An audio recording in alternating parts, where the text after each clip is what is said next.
What is going on, everyone? My name is Andy. Welcome back to another FPL video. Today we're talking team selection for Game Week 24. Last night was a bit of a disaster in the FA Cup. Plenty of injuries to talk about, which is going to affect my transfer decisions going forward. So we're going to look at how I did last week in 23, how I'm looking for 24, also do a bit of kind of tinkering with my team in the planner, and look at the current updated double game weeks to kind of get an idea of who I'm looking to bring in. Before we jump into it, I have partnered with SoRare for this video. It's a global fantasy football game where you can buy, sell, and trade digital cards, so you can collect them as well, and then you can enter them into fantasy football tournaments. So all of you FPL managers out there, it's something that you'll enjoy. If you want to check it out, there is a link in the description below. I'm going to show you a little bit more later on of exactly how it works. But like I said, you can buy, sell, trade cards. I've got Mikel Antonio because who else would I buy? I'll show you that a bit later. But if you want to check it out, link in the description below. Otherwise, let's take a look at Game Week 23. So Game Week 23, pretty good score, 67 points. Usually when you get kind of 67 or, high 60s to low 70s, it's a decent enough week, obviously outside of double game weeks. But the average score was quite big this week. So I did get a red arrow. I went from like 479th, I think, down to 613th. So pretty big drop, really. I know it doesn't sound like a lot of places, but obviously I think that's, kind of the same as going from 47k to 61k, right? You wouldn't be too happy about that. So I'm not too happy about it, but obviously I'm still in the top 1k. I think the way this season's going right now, with all the kind of injuries and worries and double game weeks that are going into different slots and stuff like that we weren't expecting, I just want to get out of this period in like the top 1k. That would be really nice, and then kind of try and build on it from there. But yeah, red arrow is never good. That's my first one since Game Week 18 though, so I think the wildcard, we can say, was a definite success, and now it's just all about trying to get through the rest of the season basically with a good score. Overall, players who did well, I mean, my biggest mistake was benching Martinez for De Gea. In the first half of that Man United-Everton match, I thought that I was on to a winner. Right? I didn't expect De Gea to get Martinez's kind of 9-pointer because he does do well for bonus and save points. De Gea doesn't really do that because he's kind of cap is like 6 points most of the time, maybe 7 if he gets to 3 saves. Doesn't usually get bonus points. And in the first half, I was thinking that was pretty good, and then it just all went to pot in the second half, and Everton just came back. Super frustrating, that one. I brought in Ben Mee for Rob Holding. I mean, I was never going to play 2 City defenders this week. I kind of, I touched on that last week. I almost benched Cancelo for Wan-Bissaka. If Wan-Bissaka had gone on to keep a clean sheet and get a 12-pointer because he had the assist, then I would have gone nuts. But in the end, he only got 4 points, so it wasn't too bad. Obviously, lost the point for conceding so many goals. So I brought Ben Mee in. I don't think it would have made much difference if I hadn't done that move, right? And I had 2 free transfers, so I had to prepare for the double game week. Elsewhere, really happy that I stuck to my guns with Son. Outside of Gundogan, he was my highest scoring player, and I was never captaining Gundogan against Liverpool. I mean, what a crazy match that was. Fernandes, great goal against Everton. Salah with the penalty as well. So everyone kind of chipped in midfield apart from Grealish, but he's more of a long-term hold, so I'm not too concerned. Antonio against Fulham was not good. I had him down as my second favourite captaincy this week. Imagine if I'd gone for him instead of Son, right? It would not have been pretty at all. It would have been a massive red arrow. So Son really did kind of pull it out of the bag for me. Getting that 10-pointer with just 1 goal was really nice, and that's what midfielders can do. And obviously Bamford chipped in as well. So benching Martinez, really my only massive mistake this week. I think Ben Mee, we'll talk about whether that transfer was a mistake. I think it was, but not because he didn't get a clean sheet, right? That I would have got a Burnley defender either way. But yeah, we'll look at that going forward. So yeah, 67 points, not great. Let's quickly take a look at SoRare, and then we'll have a look at Game Week 24. So like I said at the start of the video, I am partnered with SoRare for this one, showing off their global fantasy football game. So part of it is buying, selling, and trading cards. But if you're someone like me, you just want to get entered into the fantasy football stuff and get in the tournament. So once you've picked up a few cards, you can start doing that. So this is the home page. One of the cool things it's got right now is they've got licenses for different clubs, and one of the clubs they have is Liverpool. So if you are a fantasy Premier League player, you like the Premier League, all your favourite players are in there, right? Andy Robertson, Jordan Henderson, obviously been playing in defence recently, so not great, but Mo Salah's in there, Fabinho, Alisson, etc., right? They're all in there. And if it's someone like Minamino, then they just get points for when they play for the club they're at. So he get points for Southampton right now. But all the Liverpool boys are in there. And basically, I've picked up a few cards already. So this is my gallery that's going to load here, which will show you the cards that I've got. Now, Mikel Antonio, as soon as I saw him, he had to come in. I got Ogbonna because I think their defence is pretty good for West Ham, and the fixtures are good too. And one of the things is, obviously, the card has a value to it, and that can go up in price. So especially if you think a player is going to start performing well, you can almost predict their price in advance, bring them in, and just wait for it to go up as their performances get better. I've also got Traore, who, by the way, has already got an assist against Arsenal, so I'm really happy with him. So that's my gallery, and then basically I can enter them into a tournament. So right now there's already one on at the time I'm recording this, and I've entered the Division 4 Global All-Star. I'll show you all the divisions in just a second. Basically I've got Antonio yet to play, he's my captain, and Traore's on 61.5 points, so doing pretty well for me so far. But it's very easy to enter these, right? So this is the tournament page for the next kind of week. So if you don't want to come in and just buy loads of rare cards or get loads of rare cards and enter, you can go into the Rookie League. So you literally just click on this, you choose your 5 players, and they just confirm. Easy as that. I've already registered mine for that, basically. And then you can see from the divisions, there's Global All-Star. If I go back onto here, there's Global All-Star Division 4, and you can build up to 3 to 2 to 1. And obviously the prize pool for those games or for those tournaments goes up depending on which one you're in. So this is Division 1 prizes, and then you can go down to Division 4, which is the one I'm in. And there's participation prizes as well. So it's well worth getting involved. And obviously for next week, or for one of the tournaments that's finished already. So if I just show you this one, this is one I already entered last week. So you can click on my team, and then you can see the points that it got. So Ogbonna, Mikel Antonio, and Bertrand Traore all got points. Fortunately, it wasn't enough to win, but obviously as I build this up more and more, happy days. Hopefully I'll win some down the line. And the scoring is based around Opta. Now, I'm not going to go through the whole scoring system because there's loads in there, but obviously your assists, your goals as normal are all in there. Your passing, you're kind of losing possession, you'd lose a few points on. There's loads and loads of stuff in there. Literally, the scoring system is so kind of in-depth, which is great because sometimes you'll have a player that doesn't do well from the FPL point scoring system, that might do well in here. So it's a really cool game to try out. If you want to give it a go, there is a link in the description below. I've already entered some tournaments. I'm definitely entering some more as we go forward. Mikel Antonio is basically my captain every single week, but I want to try and pick up some more Premier League players, and if you're into global football as well, there's loads of other leagues to try out. So if you want to give it a go, link in the description below. Try that out. You'll get your rare card every time you buy 5 new signing cards. So it's worth using that link in the description below. Helps me out, and hopefully you enjoy it. So as it stands right now, Game Week 24 is looking like a lot of chaos, right? Because of injuries, I already had players flagged, players I was looking to bring in, and now potentially going to get flagged. It's hard to know what to do. At the same time, there's a double game week to prepare for. There's one to think about for next week, and there's probably going to be a big one in Game Week 26 as well. I've got 2 free transfers, so I don't want to burn a transfer. I've got to think strongly about who I bring in next. And it could be one of a few different players, right? I've brought the whole squad up because, let's be honest, we need to do some tinkering. We need to take a look at the planner on Live FPL as well. But let's talk about the players that are in, right? So David De Gea in goal ahead of Martinez again. I think he's got the better fixture, West Brom. Martinez's fixture is not bad either, Brighton away. And I know there's some very small talk about De Gea losing his place to Henderson. I don't see it. I think that was a load of rubbish made up because they knew Henderson would start in the FA Cup, so they could just say he's now fighting for his place. I have seen one good journalist, I think it's Samuel Luckhurst from MEN. He did say his place is kind of under threat, but I don't think he's just going to suddenly lose it. I think he'd have to make a few more clangers. He hasn't lost it up till this point, right? So it was a bad mistake for one of the goals against Everton. Could have done better, but I think he stays for West Brom.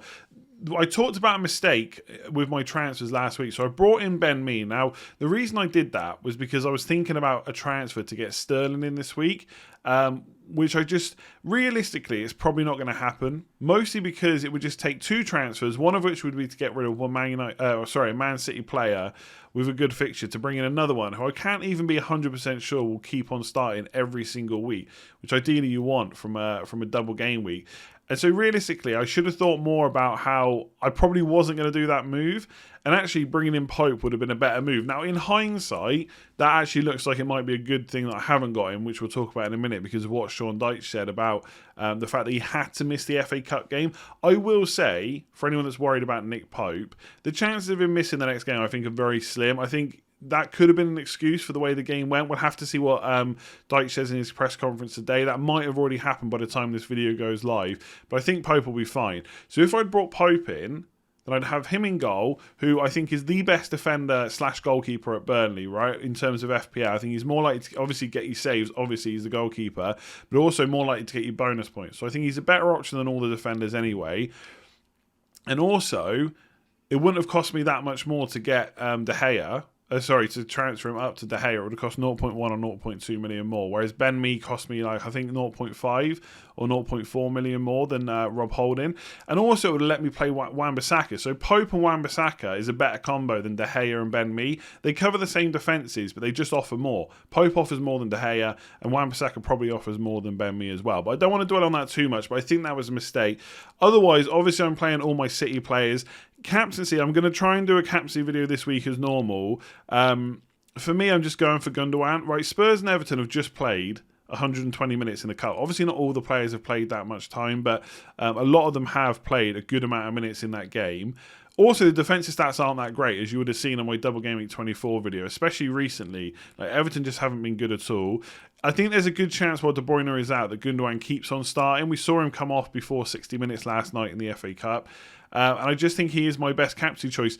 I'm not completely against captaining someone like Nick Pope, right? I can see why people are doing it because they expect 2 clean sheets, which is fair enough. Right, and once he gets clean sheets, he's good for saves, he's good for bonus. But I just can't bring myself to captain a goalkeeper. I have to go for an outfield player. I don't want to captain a single game week player, so therefore it defaults to Gundogan. So that's probably not going to change unless I go crazy and look to bring in Sterling. Fernandes is obviously the best single game week captain, so he's definitely in. I'm not happy about benching Wan-Bissaka.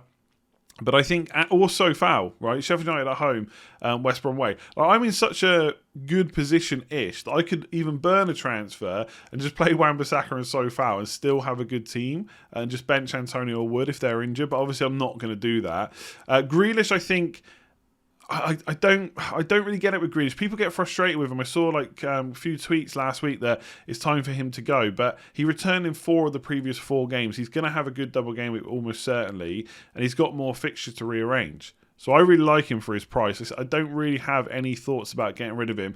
Fernandes and Salah, I'm possibly going to have to look at getting rid of one to manage the next few game weeks, which I'll talk about when I go through my transfers. That's going to be an interesting one of which one goes because there's pros and cons to both. Salah obviously gives you more money, but arguably the fixtures are slightly better over kind of game week 26 and 27. So I'm not 100% sure which way to go there. But obviously it's not going to happen this week. Leicester away and West Brom at home I want to keep. Up front, Bamford just returned for the 3rd game in a row after blanking for 3. Good double gaming next week. He stays. My biggest issues are the fact that I'm benching Son, but I think against Man City away, with the players I've got, I have to do that. I don't see...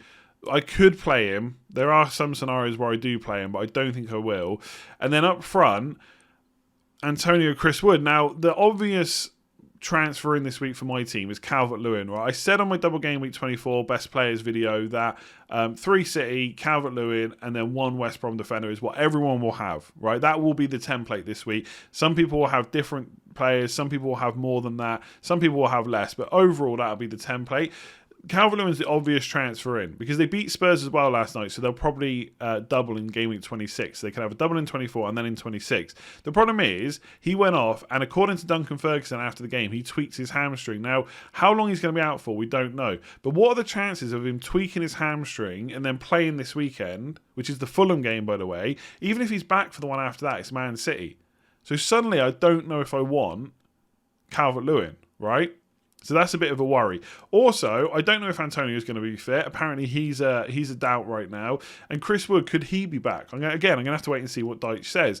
Now, currently, my transfer plans are to bring in Calvert-Lewin. But if he's not fit, I'm kind of stuck. And I've got to make a different move. So then it defaults to someone like Ings, Che Adams, or Ollie Watkins, right? And that's all building to future double game weeks. The problem with Ings is I can't afford it in one move, right? I can't do Antonio or Chris Wood to Ings in one move. So I'd have to make another move to fund it.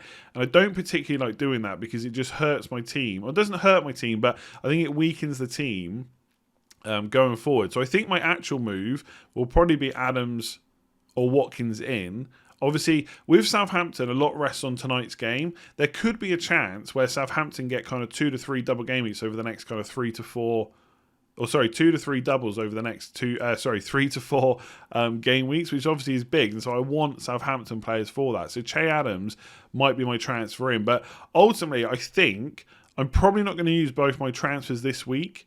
I think I'm just going to move out one of Antonio or Wood, whoever seems less likely to play. Like, if it's a tie between the two, I'll probably sell Antonio, to be honest, and just play Chris Wood and hope that he plays both games. But a lot will rely on what Dyke says. But yeah, I think one of my transfers is going to be Adams or Watkins. But I think it's probably better at this point if I just show you on the FPL page what my thought process is and why also I want to get Harry Kane and how I'm going to fund that. So just quickly before obviously we jump into the transfers, I should probably try and decipher how the doubles are looking now that the FA Cup games are finished. So again, this is from Ben Crellin on Twitter. Go and follow him if you're not already. So the fixtures in 26 that we think, or Ben thinks, will go into that game week, obviously in brown, are very likely. So Everton have now got a very likely double against Southampton and one of Villa or West Brom. This is why Calvert-Lewin is such an obvious pick this week, if he's fit. I just don't think he's going to be, right?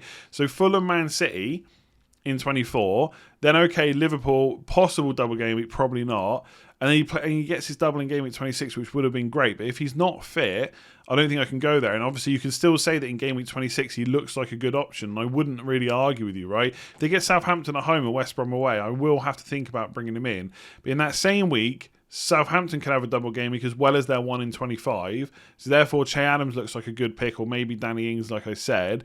And also, Aston Villa will have Leeds away, and then one of Spurs, Everton, Sheffield United, almost certainly, right?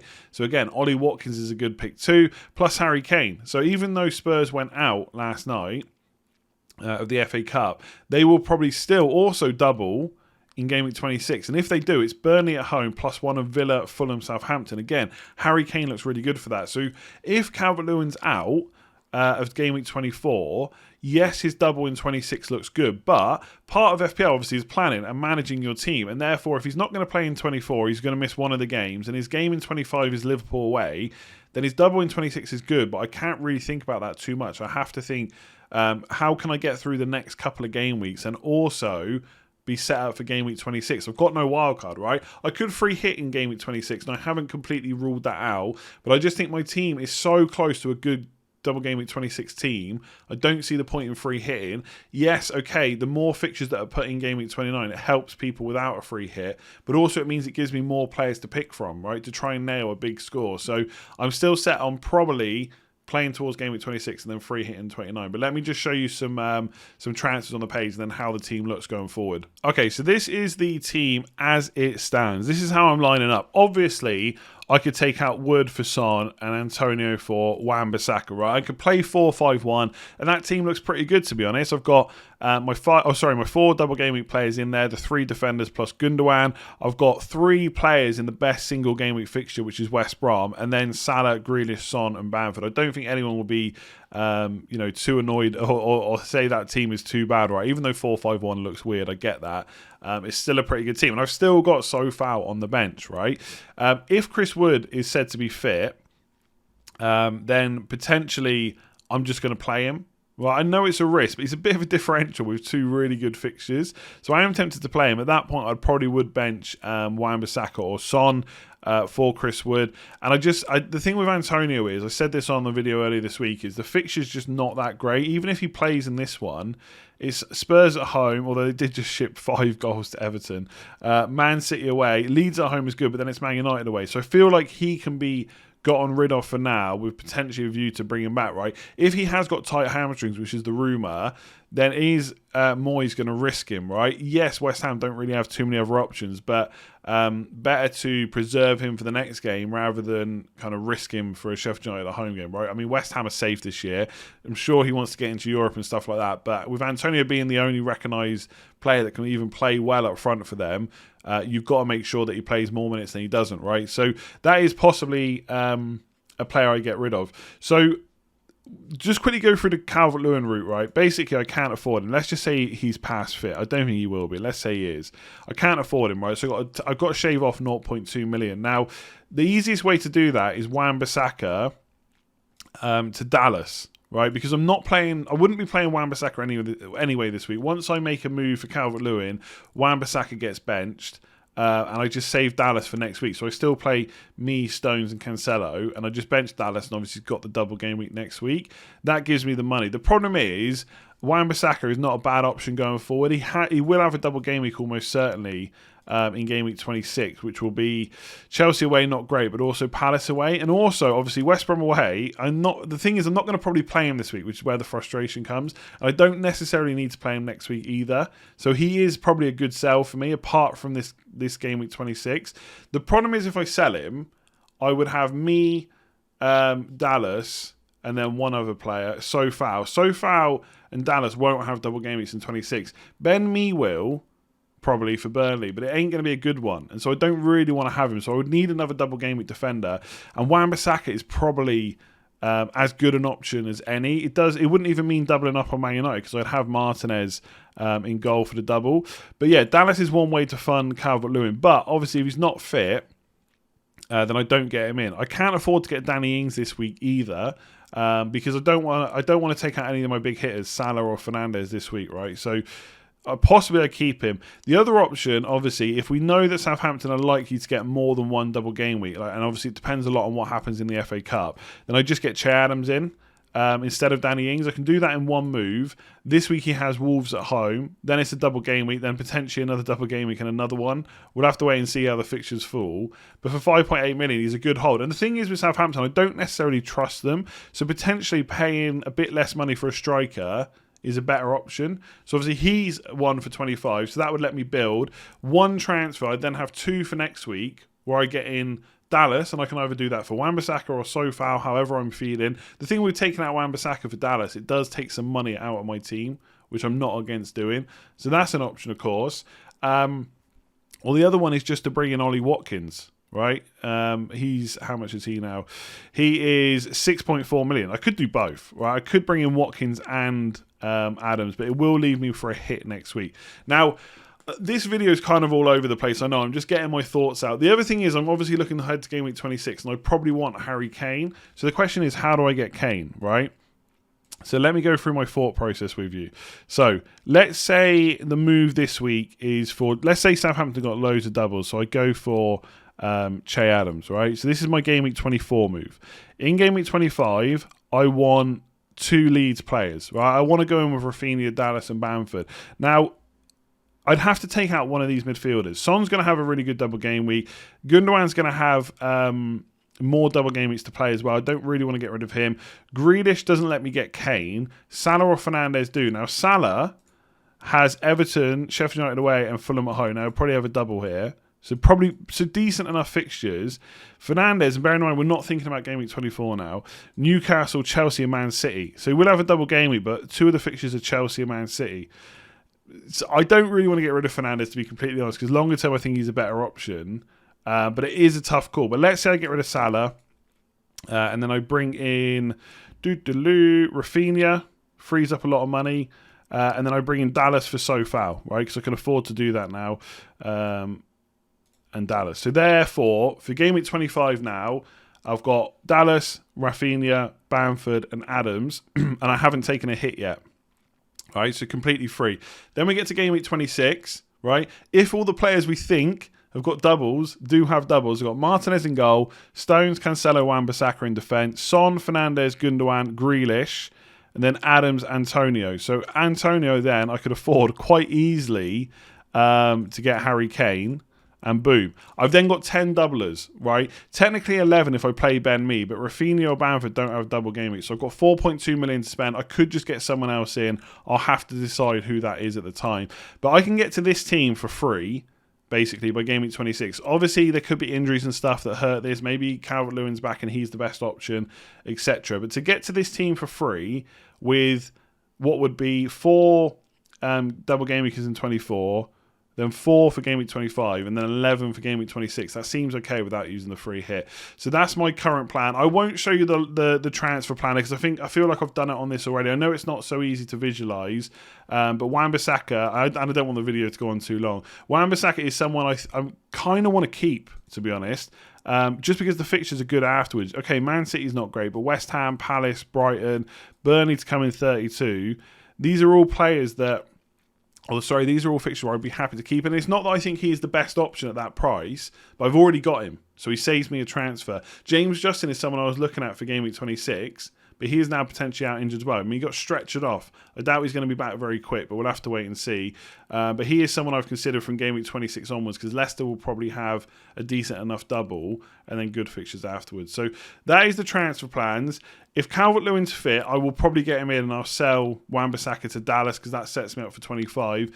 If he's not, I think it's Che Adams or Watkins, but a lot is going to depend on the FA Cup. So hopefully you followed all that. Leave me a comment below. Let me know what you think. So there we go. That is it for this one. Thank you very much for watching. I hope you were able to follow that. I feel like it was a bit all over the place, but at the same time, that felt like the best way to get my thoughts across, because like any FPL manager, I'm a little bit not confused about what to do, but there's still a lot of things that need to fall into place before I know exactly what to do. But I think Calvert-Lewin, if there's any kind of doubts over him starting that Fulham game, what is the point in bringing him in for Man City and then Liverpool in 25?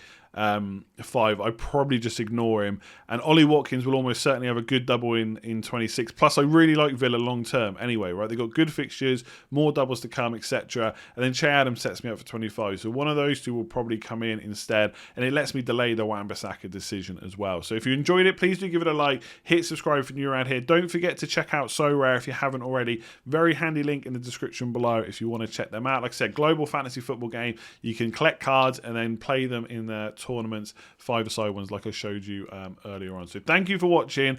I will be back at some point either today or tomorrow with more videos. Hit that like button, hit subscribe, and I'll catch you again soon.